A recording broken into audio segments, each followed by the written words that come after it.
This is Bill Ryan from Project Camelot and Project Avalon, and the date is the 16th of February 2010, and this is a bit of an unusual video presentation here because I'm taking the step of making a video as an interpretation and as a commentary on an audio interview which we did with an important witness who came and reported his story to Project Camelot a little while ago, about a couple of weeks ago.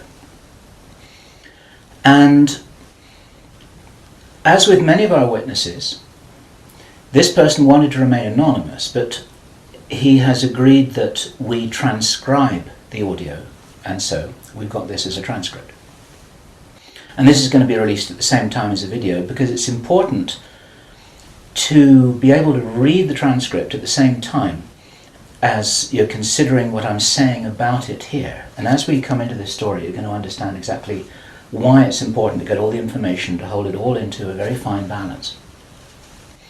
Now, this is a British person, and he worked in the British military for a number of years. And after he retired from the military, he worked in the City of London, in a fairly senior position, in a respected position, in the City of London.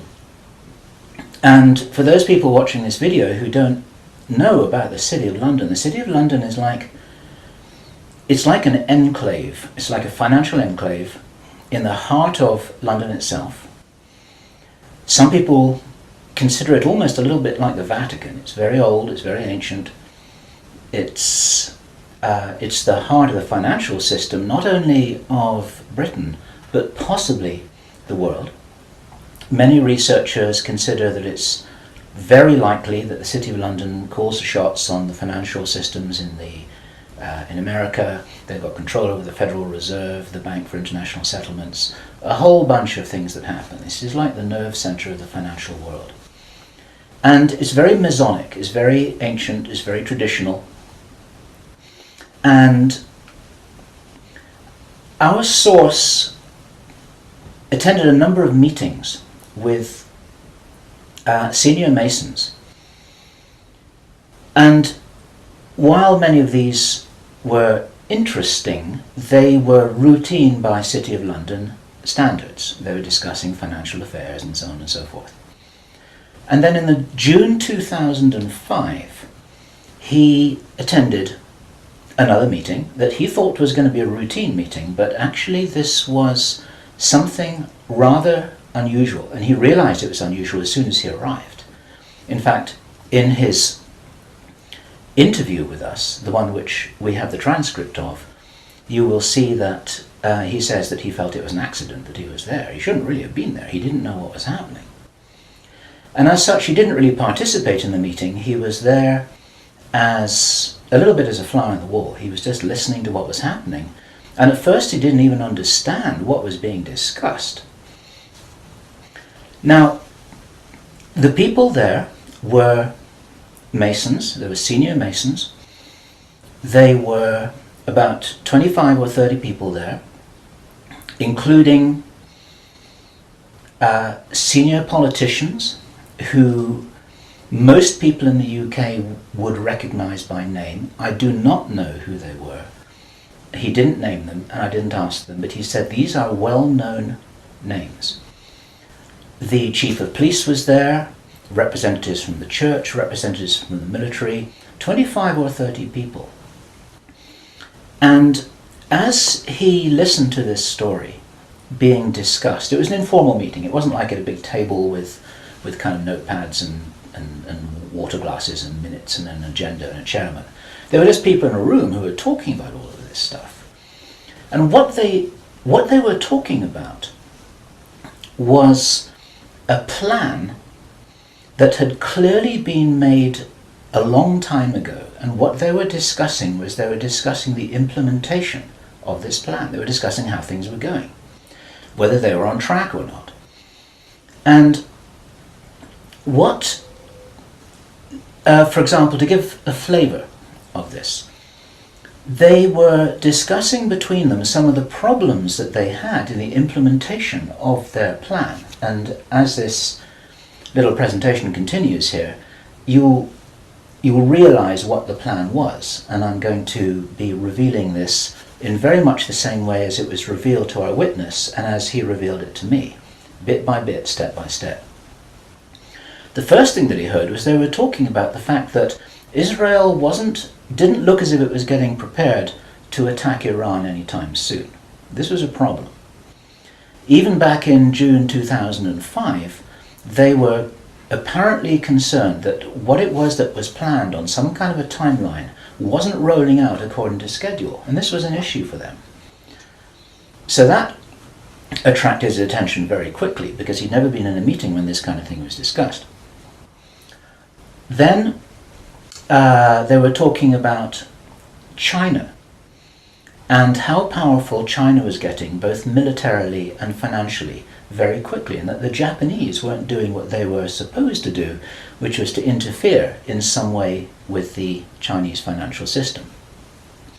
They weren't doing that, and this was another problem because China was getting too strong too quickly. Other things that were discussed were, for example, the coming financial crash, the centralization of resources, everything that we saw starting to happen in October 2008. They were planning that and referring to it in their meeting in June 2005. So there was clearly a rollout of some plan here, and he was quite shocked the more that he heard, and when he really realized what was happening, he was extremely shocked. And one of the reasons why I'm giving this video presentation now is to soften the blow and interpret this a little tiny bit, because it is shocking information. And what I also want to do is I want to try and differentiate out between what it was that he reported, because he'd heard it with his own ears, and what it is that is his speculation and my speculation about how all this fits together. It's very important information. We need to know this stuff.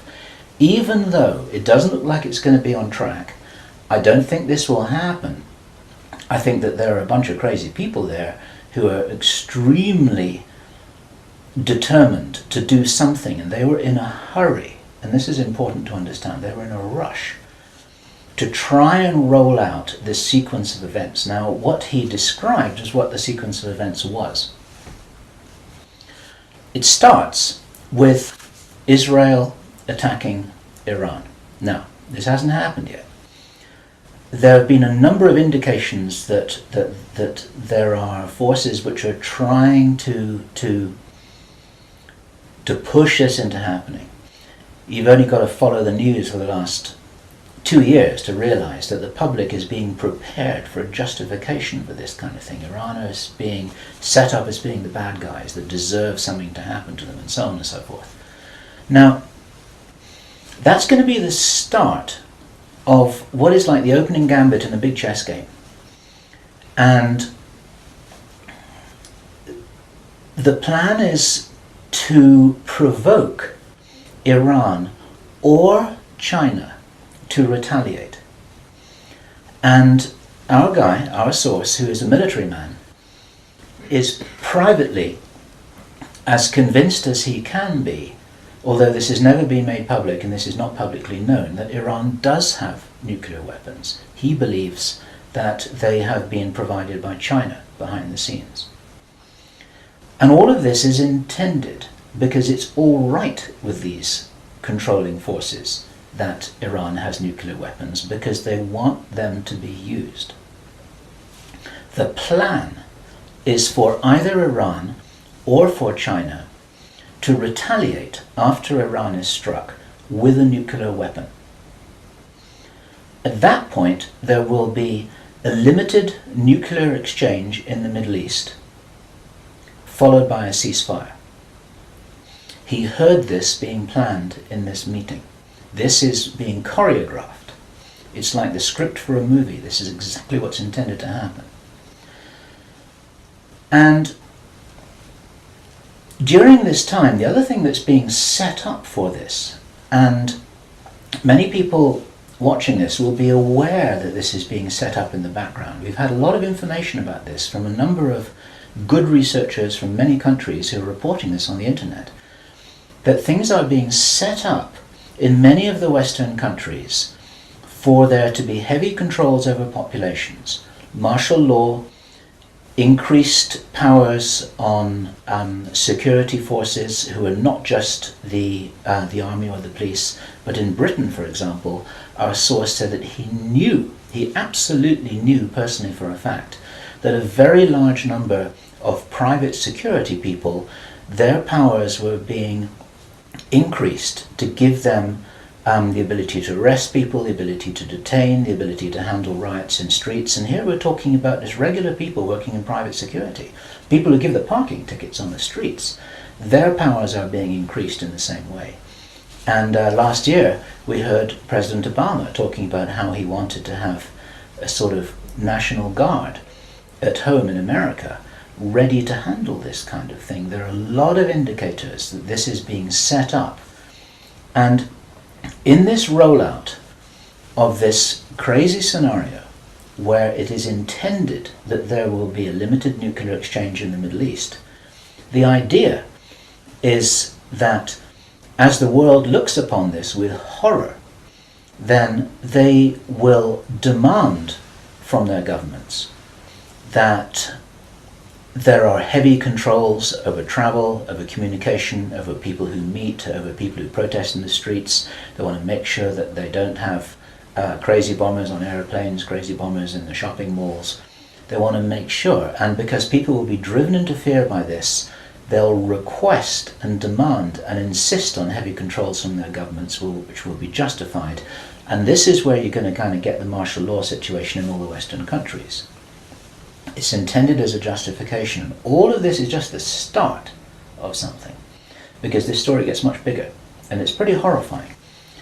And if watching this now you're feeling a little bit shocked, this is how I was feeling when I heard this information, and this is how our source was feeling when he was hearing this information in this meeting, because this is just the beginning. Now, during the time of this ceasefire, everyone's shocked, everyone's frightened, everyone's really terrified about where this is going to go. There are all kinds of heavy controls over populations everywhere. And then the next thing that happens in this chess game that's being played is that biological weapons are released on China. You heard this being discussed in this meeting. They will release a flu-like virus that will be genetically targeted against the Chinese population. It's racially targeted against the Chinese people. It's designed to spread like wildfire and to knock out a large number of the Chinese people. And these people in this meeting were laughing about this. They said, China will catch a cold. Those were their words. China will catch a cold. And they were laughing about the fact that these biological weapons will wreak havoc among the Chinese population. And after that, then what effectively will be a kind of plague will actually spread right across the world to the West as well. Our source was not clear whether this was a Chinese retaliation or whether the thing would just spread out of control in the way that it would be very understandable if it did, whether it's racially targeted or not. These things actually mutate. So now you've got a situation where there's been a limited nuclear war in the Middle East. There's a pandemic that really is sweeping across the world and really is killing people very visibly. And you've got this totalitarian military lockdown in all the governments in the Western world because everyone's going to be in panic about all of this. And then, he said, then the real war starts.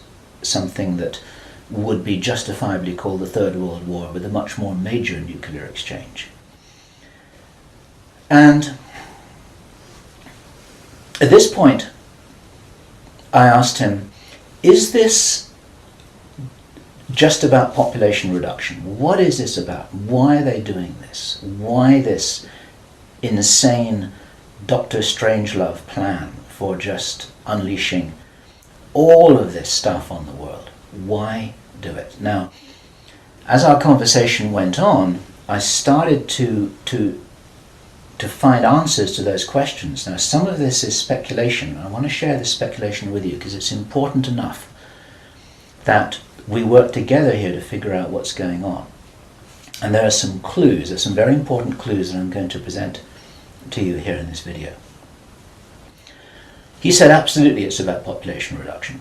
So I said, well, in this meeting, did they mention any figures? And he said, yes, they did, 50%. Half the world's population. This is planned as per the Georgia Guidestones.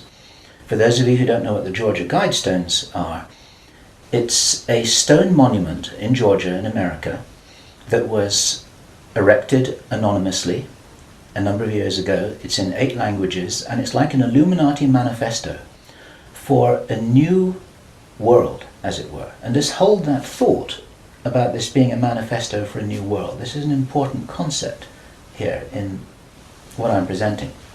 One of the key parts of this manifesto for this new world is that there should be a population of 500 million people.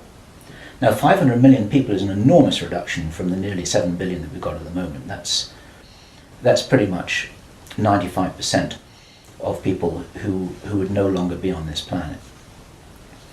And 50% is a step towards that. And there's a reason why they're doing all of this. There's a reason why they're in a hurry. There's a reason for this insanity. And when he was explaining this, then he said that they have a name for this plan. This project has got a name. And I said, well, what is this name? He said it is called the Anglo-Saxon Mission. The Anglo-Saxon Mission.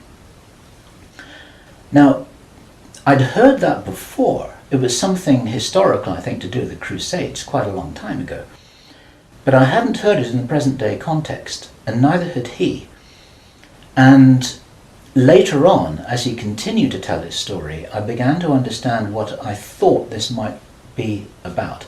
Hence the title of this video, and the reason why I want to share this information with you, because we need to work together to figure out what's going on here. It's extremely important to understand.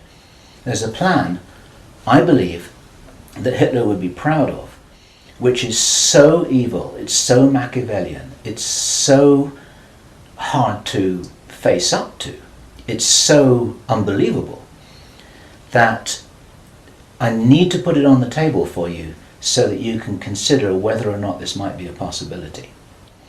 The plans that I've been describing are definitely a possibility because he heard them with his own ears in this meeting. Everything I've described up until now, up to and including a major outbreak of hostilities after the limited war. So the sequence is as follows. The planned sequence is as follows. Israel attacks Iran, then there's a ceasefire, then during which time there is heavy governmental military controls over populations in all Western countries. Then China is attacked by a biological weapon. It's a flu-like disease that spreads like wildfire. This goes all over the world, and then they have a major Third World War. And then, by this time, 50% of the population will be destroyed. And not only because of the war or the plague, but because, as many of you watching this will understand, the infrastructure goes down in situations like this. There's no food in the supermarkets, there's no gas in the pumps, the telecommunication goes down, there may not even be water coming out of the taps. People are kind of thrown back into a Victorian era without the facilities to handle this, because most people don't have their vegetable gardens, they don't have their horse and cart, they're not able to survive in the way that we used to be able to. We're very, very vulnerable in our technological advancement. We're extremely vulnerable, and of course the controllers know this. At this stage, our source was speculating about why are they in a hurry? Why do they want to do this? And there's a sort of heavy irony here, which is like, I was saying, well, if you're going to plan the Third World War, then why not take your time over it and get it right and do a really good job? You can, this could be in 20 years' time or 30 years' time, it doesn't really matter. Why is there in such a rush? And our source said that he felt, from inside information he's continued to receive, that this is still timed for something around 18 months from now. And that puts it around about the middle of 2011. He doesn't know this for sure because these events aren't calendar driven, they're actually event sequence driven. In other words, this has got to happen before that happens, and then after that the next thing can happen, then after that the next thing can happen. So a whole lot of things have got to be in place before all the dominoes fall over, so to speak. And they seem to be behind schedule in some of this. There are some planned events that definitely haven't happened. One of the things which I remembered when I was hearing this story was that our source, Henry Deacon, and many of you who've watched Project Camelot videos and read their reports for the last 3 years will know that when we met Henry Deacon in 2006, he said that in his own inside information was that there would be a war against China in 2008. Now that didn't happen. And all this time, at that time it didn't make any sense, and even now it didn't make any sense. It's like, well, all right, but why do this? Why do this? Why do this? Now, this was his answer. And our source is a pretty smart guy. He's been in the military. It's a totally different story that he didn't debrief in our audio transcript, which you have the opportunity to read, but he's had his own ET experiences in the military. He's got his own sources of information about some of the background for this. He says that he's as sure as he can be that the people who are calling the shots in the world, you can call them the Illuminati, the controllers, the cabal, whatever name you have for them, they believe that there is going to be what he called a geophysical event, a major geophysical event. He says that the best information that he's got is that the insiders believe that this is going to happen, or they are concerned that this is going to happen. And many of you watching this will know that this isn't a completely crazy idea. There have been trillions of dollars that have been spent on deep underground bases for some reason which we don't know why it is. You'll know about the seed bank in Svalbard. This is in the public domain, where all the seeds of all the plants and all the crops in the world have been buried deep inside a granite vault in northern Norway. There are many precautions being taken as if something might happen that could really threaten some of these valuable resources, including the seed banks of the world. Now, if there is going to be a geophysical event as they believe, this is because it seems to be preserved Illuminati inside knowledge, whether it's true or not, that there are repeated cyclical geophysical events about every 11,500 years. Information about what really happened to Atlantis was very probably in the Great Library of Alexandria that burnt down a couple of thousand years ago. There are persistent rumors that much of that information has been retrieved and it's in the Vatican Library. This is information which is not in the public domain and which the insiders may have access to. Whether it's accurate or not, the important thing is to realize that they probably believe that this will happen and they're making their precautions. And this might be the justification for this insanity that we've just heard about in this plan. Consider this. He said, if there's going to be a major geophysical event, something like a pulse shift, maybe it's Planet X, maybe it's some kind of energetic phenomenon that the solar system is going to be moving into, that's going to somehow destabilize the Earth or the Earth's crust in some way. We don't know. But if there were to be a major emergency like that, something that would actually make a war look very inconsequential, the thing that will help the human race to survive it, or will help parts of the human race to survive it, is if there is already emergency preparedness in place before it happens. In other words, If you knew that there was an emergency coming, if you knew, for instance, that there's a hurricane coming in to hit your city, then you put all the emergency preparedness in place beforehand. You have the troops ready, you have the infrastructure ready, you have the military ready, you have everything that you need ready to handle this situation so you can respond and react and recover in the best possible way. Our source suggests that the reason for this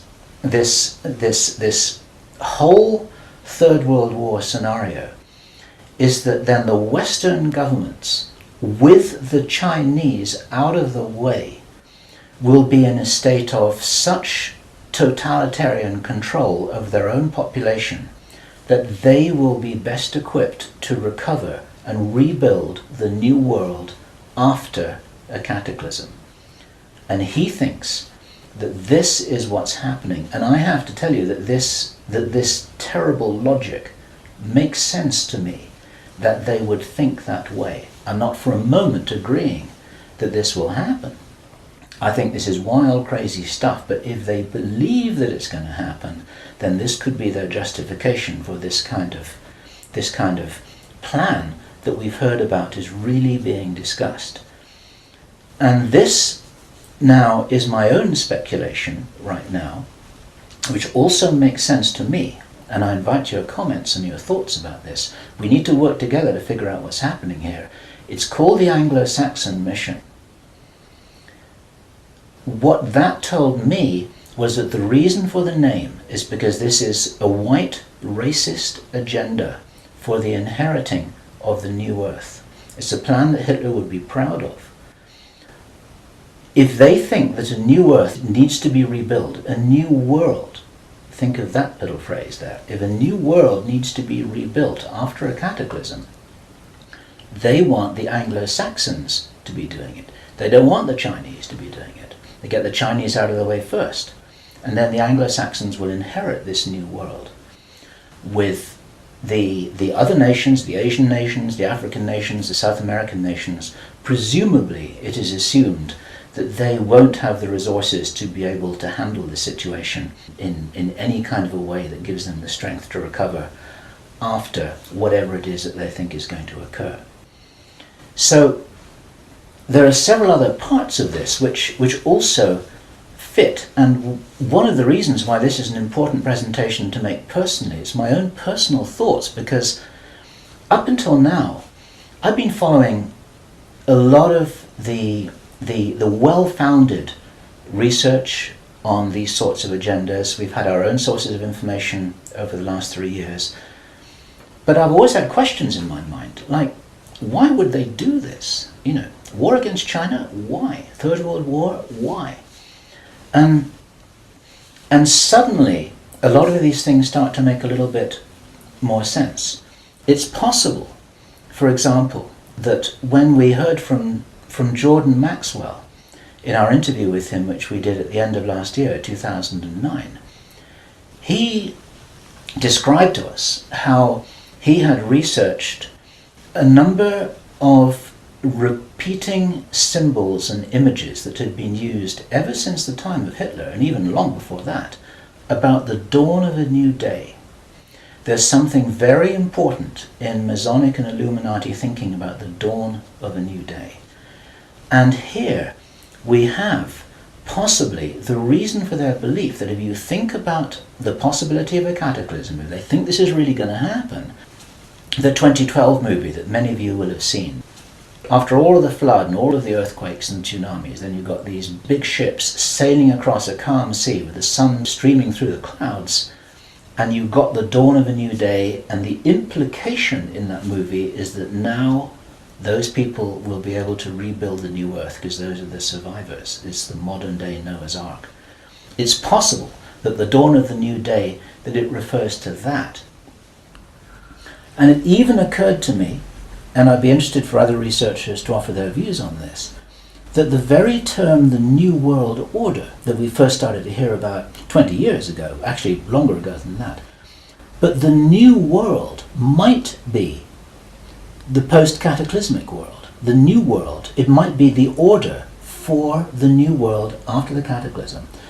They may be planning who will inherit the new world. It may be nothing less than this. Maybe this is what the new world order is all about. It really is the order, the plan for the new world that they think is coming. They think this is going to happen. Now, I say again, it's very, very important to differentiate out all of this information here. I don't believe this is going to happen at all, but they might be doing something crazy to try and safeguard what they believe is their own interests. This is what we need to be aware of here.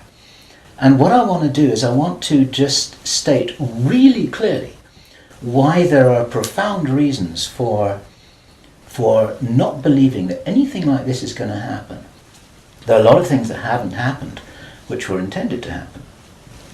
Many of you will remember I think it was the 30th of August 2007, there was a B-52 bomber that flew halfway across America from Minot Air Force Base to Barksdale Air Force Base in Louisiana with 6 armed nuclear cruise missiles on its wingtips, something that could never happen by accident. It was illegal, it should never have happened. You can't even smuggle a bullet out of the weapons storage area in an Air Force Base without there being a whole bunch of signatures and everybody knowing about it, let alone making the mistake of loading armed cruise missiles onto a B-52 bomber with nobody noticing it. There was a reason why that happened, and that was actually prevented from going any further. It stopped at Barksdale in Louisiana. Some very brave airmen blew the whistle on that, and they did their job, and they reported it up the line. It appeared very, very briefly in the mainstream media, and after that it was completely covered over, and everyone said it was a mistake. That was no mistake. There was a reason why they did that. And what many of you don't know is that at that same time, at the end of August, a group of anonymous investors bet $2 billion that the stock market would fall by 50% before the 21st of September 2007. They stood to gain $4.5 billion if their bet had succeeded. These were what are known as put options. And the insiders in the stock market, they call them bin Laden trades. It's a sort of ironic description because of the betting that took place around about 9/11. Okay, those people lost their bet. It didn't work. The plan didn't work. The stock market didn't fall. The bomber never went any further. And for all we know, that was intended to be the start of the Third World War. It never happened. Okay? We heard a few minutes ago, I was describing how Henry Deacon described that the war against China was meant to start in 2008. That didn't happen. A lot of people thought that was crazy. A lot of people thought he was crazy. Maybe he wasn't. Maybe he heard something that was a real plan, but they're 2 years behind schedule, and maybe this will never happen at all. There are a number of other things that may have been planned and which have never transpired. It's very interesting to think about the so-called Mexican flu outbreak, the swine flu outbreak.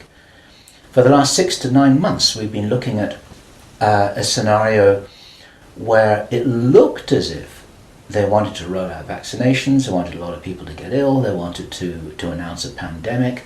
Even now, there have been proposals to extend this pandemic declaration for another 2 years, and nothing's happening. In England, we call it a storm in a teacup. There's nothing happening here, but maybe something was intended.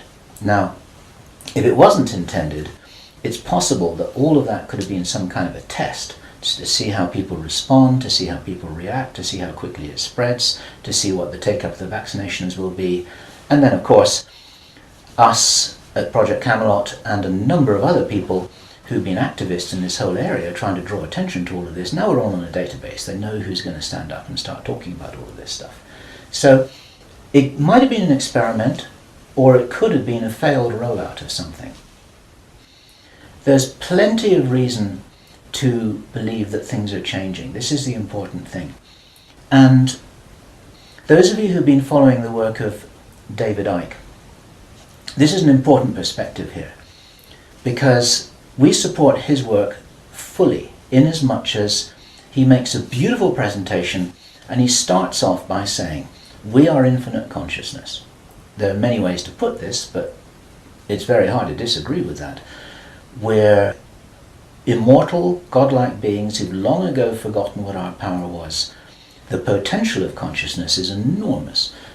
It's very important to realize that how powerful we are may be the single most important component in this whole picture that enables us to save the day. This may be what it's really all about.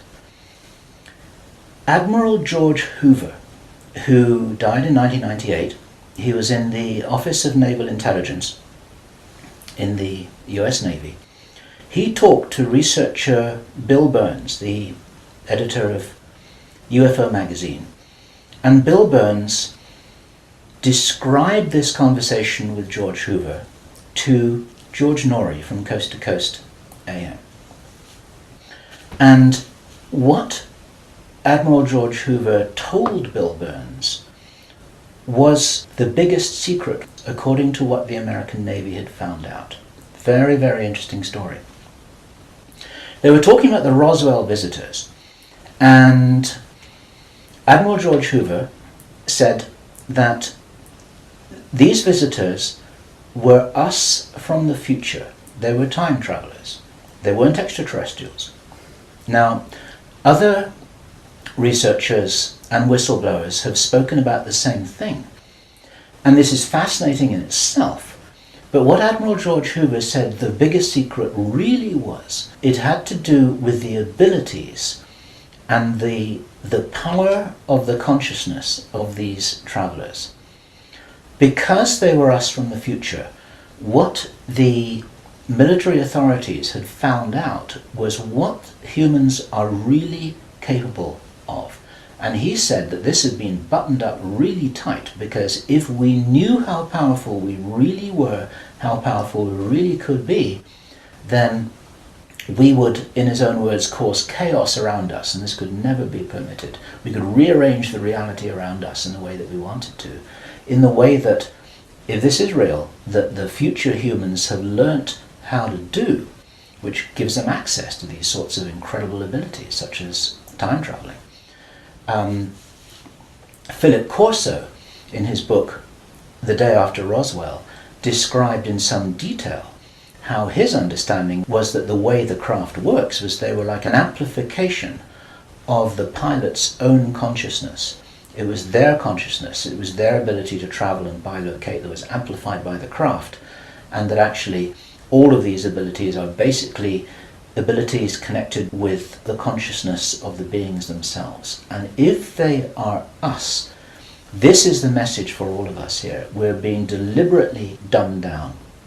Our food is being poisoned. Our children are being lied to in the schools. We're being fed propaganda in the media. We're being forced into this tiny little box. We're being kept busy with game shows and ball games, and we are discouraged from really finding out what it is that is our heritage on this planet. Eric von Däniken has just published a book which is called History is Wrong. There's so much which we are denied. George Green describes that we are known as the useless eaters, this surplus population of billions of people, with a tiny number of people at the top of the heap who are dependent upon us to police each other and to laugh at each other and to stop each other from getting out of line, because we're encouraged to conform to how we're meant to be. And so there's this straitjacket that there's the opportunity for us to break out of, and it's this straitjacket which has been deliberately put in place by these very people who've been creating this plan. Where this plan originates from, it's very interesting to speculate. Our source told us that this has been in place for a long time. He first heard about the Anglo-Saxon mission as long ago as 1976. The Illuminati symbolism about the dawn of a new day has been going on for a long time. Many people think that this plan requires such a superhuman level of intelligence and strategic understanding, and is so ruthless and so cold, that the logic suggests, and David Icke says this, Jordan Maxwell says this, we say this ourselves with full agreement, that this didn't come from a human source. People aren't capable of doing this against other people. There's something else behind this. We have to think big. We have to think from the highest spiritual viewpoint that we possibly can do. That these people shouldn't be fought. What must happen is we just withdraw our consent from these things that are being done to us, from this plan that we're part of. And as I was saying just before, if you're in the military or if you're in intelligence services, withdraw your consent from this, because these plans can't happen without it. There's something about the Illuminati and the way that they're operating that is very limited. They're using force, they're in a box, they're trying to counter what everybody I know is recognizing and referring to as a huge expansion of consciousness all over the world, an expansion of awareness. We get emails every day from people, often very young people, who are saying, I can really see what's happening in the world. Tell me what to do about this, but I'm ready. I'm ready to do something. I'm ready to do whatever it was that I came here for. I don't know what that is yet, but I know that we've got big problems. 20 years ago, people weren't saying that kind of thing. There's a huge rollout of some kind of an expansion of consciousness. It's a morphic field that's growing enormously. And there's something that's changing. And my personal belief is that this is certainly being supported by benevolent non-human agencies, let me put it this way, who know about this kind of plan. They don't know whether it's going to happen or not, but they know that it's being planned. A lot of contactees, there's some channel information. You need to consider channel information extremely carefully. But there is channel information, and there are contactee reports that all talk about scenarios like this and how we must be wary, how we must be careful, how we've got to guard against it, how we've got to insure against it, how we've got to be prepared for something like this. And it's entirely possible that this increase in consciousness is happening in direct response with this escalation of violent, forceful plans. It's like, as I've often said in my own presentations in the past, it's a little bit like a movie script itself, where you've got everything building up to a climax, so the forces of evil and the forces of consciousness just kind of getting ready for some kind of final confrontation. Now, I'm not trying to be biblical about this, and I know that this situation which I've just been describing is a little bit like the Armageddon War, but I do not believe that this kind of thing will actually come about. As I've said many times before, there was an interview which I did on Freedom Central, which you'll see on the Camelot site, where I say the single strongest reason that I have for not believing that anything is fixed, that we're all doomed, that anything really bad is going to happen, although I think we've got a lot of problems to solve, is because I wouldn't be here, and neither would you watching this now. I'd have incarnated on another planet. I'd have gone somewhere else. I'm not going to go and sit here in the firing line with no possible way of escaping.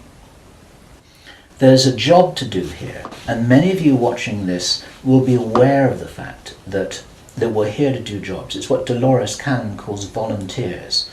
We may be here for a reason. We may be here to help catalyze this increase in consciousness, and that's what's going to prevent this kind of thing from happening, because if we do not agree that this is the future that we want, then that's not what we're going to experience. We do all co-create our reality, we do all have a part in it, and I profoundly believe that by becoming aware of these plans, this is the way that we avert them. There's a difference between prediction and prophecy. These are two words in the English language that are easily confused with each other. Prediction and forecasting is saying, okay, in 3 months' time, this is what's going to happen because this is what the data leads us to conclude logically. That's all about forecasting and prediction. A prophet does something different, and it's a word to be used with care because it's often misused, it's often misunderstood, and it's like a biblical term, and some people react against it for that reason. But what a prophet always used to do is to say, listen, if we don't wake up and if we don't take action, then this is what's going to happen. And the purpose of the prophet giving this prophetic warning is not to warn people that it will happen, but to say, listen, you got to change something here. You got to change the way you're doing things. You got to change the way that you're being. You got to change the way you're interacting with each other. You got to change your whole attitude. Whatever it is that you change, then the purpose of the change is so that this prophesied event doesn't happen. And so what we have here is we have a kind of prophecy. It's not a prediction. And I'm using this word very, very carefully because the reason why I'm making this statement, the reason why we're releasing this information is to make sure that this doesn't happen. What are we going to do with this information? It's going to be translated into every language that we can. The video is going to be subtitled in Chinese, Arabic, Russian, Spanish, every other major language. I want this video to be picked up by the Chinese. I want this to be escalated up the line. The Chinese are very sensitive about videos that refer to them, especially ones with Chinese subtitles. This will be reported right up the line to Chinese intelligence, to the Chinese military commanders. And the reason for that is because, first of all, if this is nonsense, it doesn't matter. Okay. But if this is a really serious threat, then those are the guys who need to know about it, because their first nuclear response, which is designed to be provoked, is the thing that actually sets this whole thing on fire. And so, to any Chinese military commanders who are listening to this, don't do it. Okay? None of us must do anything here that is in alignment with their plans. There's a wonderful scene in the Avatar movie that I loved so much, which was when the woman helicopter pilot who was ordered to fire her weapons at the big tree, she's just about to fire, and then she says, I didn't sign up for this. And then she turns around and she goes home. She's not going to be part of this. There are many people in the military who never signed up for anything like this. There are many people in the intelligence services. They never signed up for anything like this. They signed up when they were young, thinking that they were doing the best thing for their country, thinking that they're doing the best thing for mankind. They're not all evil at all. And so as a direct message to those of you in the military and the intelligence services who may be watching this or may have had this brought to their attention, you don't have to do this stuff just because you're told. You need to support what's best for the human race. You don't need to follow orders if it's going to lead to a huge destruction here, which is in no one's interests apart from the controllers who have an agenda of their own, and that agenda doesn't feature you and me, that's for sure. Okay, so that's the end of my presentation. I want you to consider this information. I'm not urging you to believe it. I want you to research it. I want you to check it out.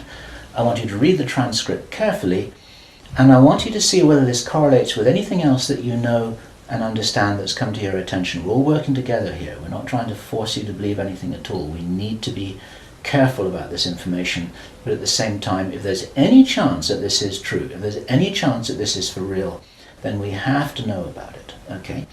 And if you are not sure what it is that you should be doing, then I say the same thing that I always say, which is do whatever it is that you came here to do, because most of you watching this video are here for a reason. I do understand that you may not know what the reason is yet, but you're probably here for a reason.